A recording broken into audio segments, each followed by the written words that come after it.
Ini adalah kisah nyata yang dikisahkan oleh seorang wanita pemandi jenazah di Riyadh bernama Ummu Ahmad. Ia menuturkan,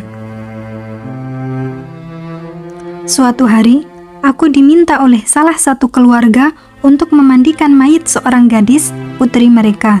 Dengan segera aku berangkat, dan begitu aku di rumah tersebut, mereka mengantarkan aku masuk ke sebuah kamar di mana jenazah itu terbaring. Dengan cepat mereka menutup pintunya dengan kunci. Entah mengapa, aku sendiri begidik melihat apa yang mereka lakukan. Aku melihat ke sekelilingku, ternyata semua yang aku butuhkan telah siap, perlengkapan mandi, kapas, dan juga kain kafan. Dan mayat itu terbujur di sudut kamar tertutup dengan sebuah selimut. Aku mengetuk pintu kamar, berharap ada yang dapat membantuku melakukan proses memandikan. Namun tidak ada yang menjawab. Aku pun bertawakal kepada Allah dan menyingkap penutup mayat tersebut. Aku sungguh terkejut dengan apa yang kulihat.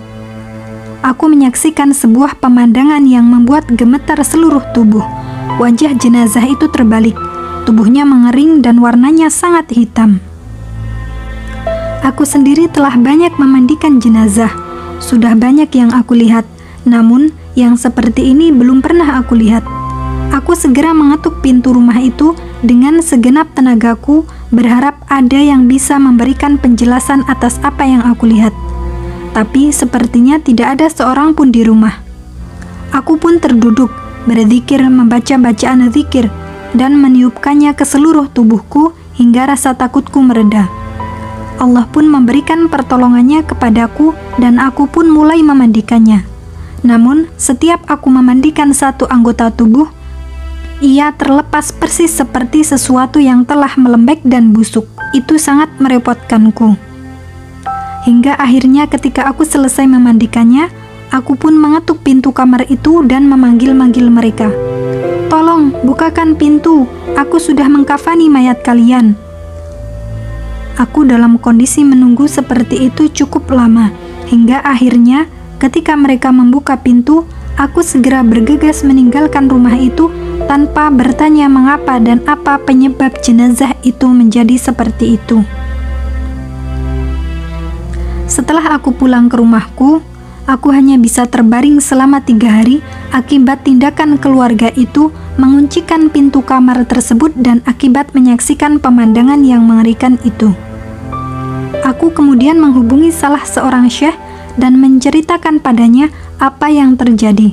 Maka beliau mengatakan, "Kembalilah menemui mereka dan tanyakan mengapa mereka menutup pintu itu dan apa yang terjadi pada putri mereka."